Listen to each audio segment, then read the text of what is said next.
It's been 4.5 months and we're still counting. Trinidad and Tobago environmental activist Dr. Wayne Singh is still on hunger strike. The activist, who has gone without nourishment since September 18, 2014, is still hoping that the Kamla Prasad Bisesa administration will halt works on the Mondazir to Debe leg of the Point 14 highway expansion. Speaking to the CEEN team on Tuesday, Dr. Singh says there has been some discourse with the government. Well, we did meet with the government on 3 successive occasions, and we submitted yet, and recently in the last 2 or 3 weeks. All the proposals which we submitted to them and which they submitted to us, we were rejected on both sides.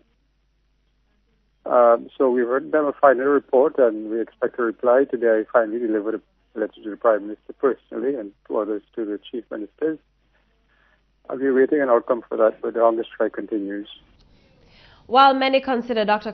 Singh's actions extremist, he says his hunger strike was a last resort and maintains that he explored other alternatives.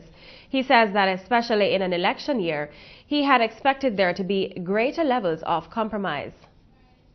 We tried 101 things that activists do, and I have no doubt in my mind that if the government this time fails to listen to our moderate and reasonable proposals, we'll have to end it in a very serious way, really.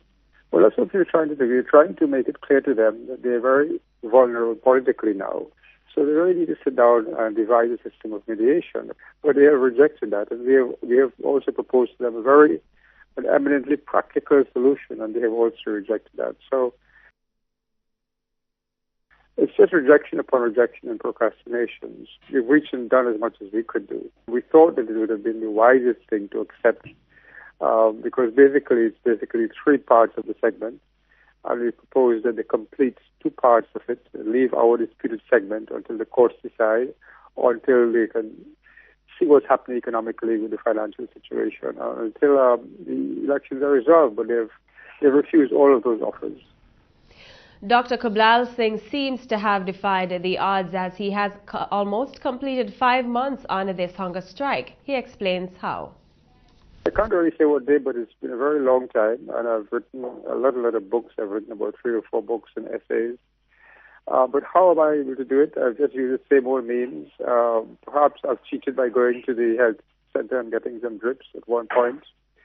I've also now taken to gargling a little salt water because something comes from my stomach which I don't like.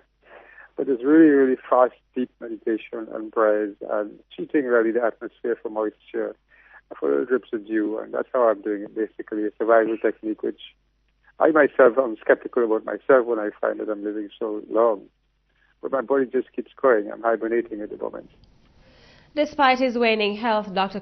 Singh remains committed to the highway reroute movement's cause and says he's willing to pay the ultimate sacrifice. Oh, no. I don't want any needles going into my veins. I don't want any drips. I just want the government to sit down with us and to sit down with mediators and find a reasonable way forward. They have written a response to the Armstrong report saying that they considered it. But they have not considered it, really. They sent a report to the Joint Consultative Council, and the Joint Consultative Council, after 2 months, haven't replied or responded to it. So they have not responded and considered the Armstrong report. The first hunger strike that's called the Armstrong report, they have not considered it. So the government is behaving very badly, in our view. We cannot live with that kind of wrong position where huge assets are being destroyed without accountability. We cannot simply accept that.